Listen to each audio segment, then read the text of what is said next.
আসসালামু আলাইকুম প্রিয় চাকরি প্রার্থী ভাই ও বোনেরা, আজকে আপনাদের জন্য আরও একটি নতুন ভিডিও নিয়ে হাজির হলাম। আর এই ভিডিওতে আমরা আজকে আলোচনা করব সিভিল সার্জন কার্যালয়ে পটুয়াখালী একটা নিয়োগ বিজ্ঞপ্তি প্রকাশ করেছে। আমরা সেই নিয়োগ বিজ্ঞপ্তি নিয়ে আজকে বিস্তারিতভাবে আলোচনা করার চেষ্টা করব। তো আপনারা ধৈর্য সহকারে সম্পূর্ণ ভিডিওটা দেখলে আশা করি অবশ্যই উপকৃত হবেন। বিজ্ঞপ্তিটি প্রকাশ করছে 17 জুন 2025 তারিখে এবং এটা একটা পূর্ণ নিয়োগ বিজ্ঞপ্তি, অর্থাৎ পূর্বে এই বিজ্ঞপ্তিটি প্রকাশ করেছিল এবং নতুন করে তারা আবার প্রকাশ করেছে। তো দেখেন এখানে কী বলা হয়েছে, পটুয়াখালী জেলা স্থায়ী বাসিন্দাদের নিকট হইতে তারা দরখাস্ত আহ্বান করতেছে। এখানে টোটালি আপনার 6টি পদে লোক নেবে। প্রথম নম্বর পদ কম্পিউটার অপারেটর, এখানে 13তম গ্রেডে তারা 3 জন লোক নেবে এবং এই পদের জন্য শিক্ষাগত যোগ্যতার প্রয়োজন হবে। বিজ্ঞান বিভাগ থেকে আপনাকে স্নাতক পাস এবং কম্পিউটারে মুদ্রা করে বাংলায় 25 এবং ইংরেজিতে 30 শব্দের গতিসহ স্ট্যান্ডার্ড অ্যাপটিটিউড টেস্টে আপনাকে উত্তীর্ণ হতে হবে। 2 নম্বরে যে পদ পরিসংখ্যানবিদ, এখানে তার 2 জন লোক নেবে, 14তম গ্রেডে বেতন প্রদান করবে এবং আপনাকে তারা এবং শিক্ষাগত যোগ্যতা পরিসংখ্যান, গণিত বা অর্থনৈতিক বিষয়ে আপনাকে স্নাতক বা স্নাতক পাস হতে হবে এবং কম্পিউটার আপনার চালানোর দক্ষ থাকতে হবে। এবং অফিস সহকারী কাম কম্পিউটার মুদ্রাক্ষরিক পদে 2 জন লোক নেবে, 16তম গ্রেডে আপনাকে তারা বেতন দেবে এবং উচ্চ মাধ্যমিক সার্টিফিকেট পাস ও কম্পিউটার মুদ্রাক্ষরে প্রতি মিনিটে বাংলা 20 এবং ইংরেজিতে 20 শব্দে গতি আপনার থাকতে হবে। 4 নম্বরে যে পদ স্টোর কিপার, এখানে তারা 6 জন লোক নেবে, 16তম গ্রেডে আপনাকে তারা বেতন প্রদান দিবে এবং আপনার উচ্চ মাধ্যমিক সার্টিফিকেট পরীক্ষা উত্তীর্ণ সহ সরকারি বিধি মোতাবেক জামানত আপনাকে প্রদান করতে হবে।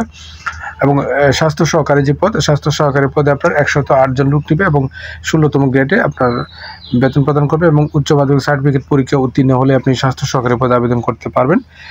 এবং ড্রাইভার পদে 3 জন লোক নেবে, 16তম গ্রেডে আপনাকে তারা বেতন দিবে এবং জুনিয়র স্কুল সার্টিফিকেট পরীক্ষা পাস ও আপনার বাংলাদেশ সড়ক পরিবহন কর্তৃপক্ষ BRTA কর্তৃক ইস্যুকৃত হালকা গাড়ি চালানো বৈধ ড্রাইভিং লাইসেন্স থাকতে হবে এবং অভিজ্ঞতা সম্পন্ন চালক যারা আছে তাদেরকে অগ্রাধিকার প্রদান করা হবে। এবং আবেদনের শর্তাবলী ও নিয়মাবলী, আপনি যদি এই পদ্ধতিতে আবেদন করতে চান তাহলে আপনার কী কী এই শর্তাবলী জানতে হবে। শর্তাবলীর মধ্যে কী বলা হয়েছে, আগ্রহী প্রার্থীগণ cs.potuakhali.teledoc.com.bd এই ওয়েবসাইটে আপনারা আবেদন করার যে নির্দেশাবলী এখানে পেয়ে যাবেন এবং এখানে সরাসরি বা ডাকযোগে কোনো আবেদনপত্র গ্রহণ করা হবে না। এবং নিয়োগ কোটা ও নির্ধারণের ক্ষেত্রে নিয়োগ ও কোটা নির্ধারণের ক্ষেত্রে সরকারের সর্বশেষ বিধিবিধান যে জনপ্রশাসন মন্ত্রণালয় কর্তৃক সর্বশেষ জারিকৃত প্রজ্ঞাপন এখানে প্রতিপালিত হবে এবং আবেদনকারী বয়স 20 জুন 2025 তারিখে 18 থেকে 32 বছরের ভিতরে হতে হবে এবং এখানে অ্যাফিডেভিট গ্রহণযোগ্য হবে না।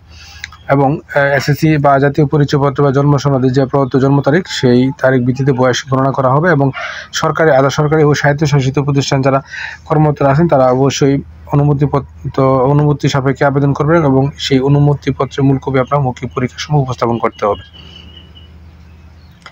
এবং প্রার্থী কর্তৃক আবেদনপত্রে বর্ণিত স্থায়ী ঠিকানা যদি ইতিপূর্বে কোনো সার্টিফিকেট বা অন্যত্র বর্ণিত স্থায়ী ঠিকানা হতে ভিন্নতর কিংবা মহিলা প্রার্থীর ক্ষেত্রে যদি স্বামীর ঠিকানা ব্যবহার করতে হবে এবং সেক্ষেত্রে প্রার্থীকে পূর্ববর্তী স্থায়ী ঠিকানা সাপেক্ষে জাতীয় পরিচয়পত্রে উল্লেখ সহ সংশ্লিষ্ট সিটি কর্পোরেশন বা পৌরসভা বা কমিশন বা ইউনিয়ন পরিষদ কর্তৃক স্বাক্ষরিত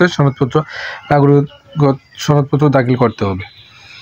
এবং আপনার এই যে স্বাস্থ্য সহকারী পদ, এখানে স্বাস্থ্য সহকারী পদের ক্ষেত্রে প্রার্থী যে ওয়ার্ডের জন্য আবেদন করবেন সে ওয়ার্ডের পুরাতন স্থায়ী বাসিন্দা হতে হবে এবং একই ইউনিয়নে অন্য ওয়ার্ডের স্থায়ী বাসিন্দা আবেদন করতে পারবেন। তবে সংশ্লিষ্ট ওয়ার্ডের স্থায়ী বাসিন্দা হতে যোগ্য প্রার্থী পাওয়া না গেলে পার্শ্ববর্তী ওয়ার্ডের যোগ্য প্রার্থী নির্বাচন করা হবে। অর্থাৎ আপনি যে ওয়ার্ডে বসবাস করেন সেই ওয়ার্ড থেকে যদি যারা যোগ্য প্রার্থী না পায় তাহলে সে অন্য ওয়ার্ড থেকে লোক এখানে নিয়োগ কার্যক্রম ফুলফিল করা হবে।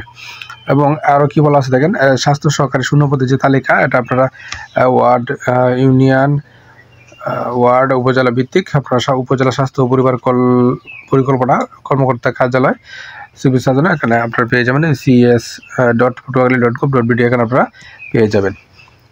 এবং কম্পিউটার অপারেটর, অফিস সহকারী কাম কম্পিউটার মুদ্রাক্ষরিক ও ড্রাইভার পদে লিখিত পরীক্ষা উত্তীর্ণ প্রার্থীকে নিয়োগ বিধি মোতাবেক সংশ্লিষ্ট বিষয়ে ব্যবহারিক পরীক্ষায় অংশগ্রহণ করা হবে। তো আশা করি বিষয়টা বুঝতে পারছেন। আপনারা প্রথমে নিয়োগকার সম্পর্কে খোঁজখবর নেবেন, সত্যমিতা যাচাই করে তারপরে বুঝে শুনে নির্ধারিত আবেদন করবেন। আর প্রতিদিনের আপডেট চাকরির খবর পেতে অবশ্যই আমার চ্যানেল আর ফেসবুক পেজের সঙ্গে থাকবেন। ধন্যবাদ সবাইকে এতক্ষণ সাথে থাকার জন্য।